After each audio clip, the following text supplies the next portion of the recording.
Good evening Assam. এটা সৰু video' প্ৰস্তুত কৰিম বুলি ভাবিলোঁ। এই ভিডিঅ'টো বৰ একো বিশেষ নাই। আপোনালোকে ইতিমধ্যে সকলোৱে গম পাইছেই।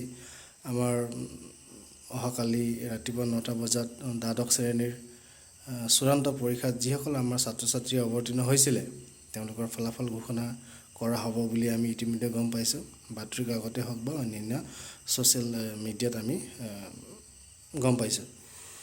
যি কি নহওক বাৰু সেইটো গতিকে আমাৰ যিমানো আমাৰ অসমৰ ছাত্ৰ ছাত্ৰীয়ে এই দ্বাদশ শ্ৰেণীৰ পৰীক্ষাত অৱতীৰ্ণ হৈছিলে তেওঁলোকৰ ফলাফল ভাল হয় বুলি মই কামনা কৰিলোঁ।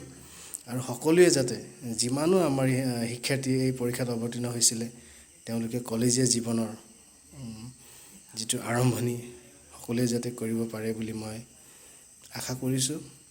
গতিকে এই সৰু এটা ভিডিঅ'টো প্ৰস্তুত কৰাৰ উদ্দেশ্য সেইটোৱেই। মই সকলোকে শুভেচ্ছা জনাইছোঁ। আপোনালোক সকলোৰে ৰিজাল্ট ভাল হওক আৰু অনাগত দিনত আপোনালোকে কলেজীয়া জীৱনৰ আৰম্ভণি কৰক। সেই উদ্দেশ্যে মই এই ভিডিঅ'টো প্ৰস্তুত কৰিলোঁ। ধন্যবাদ।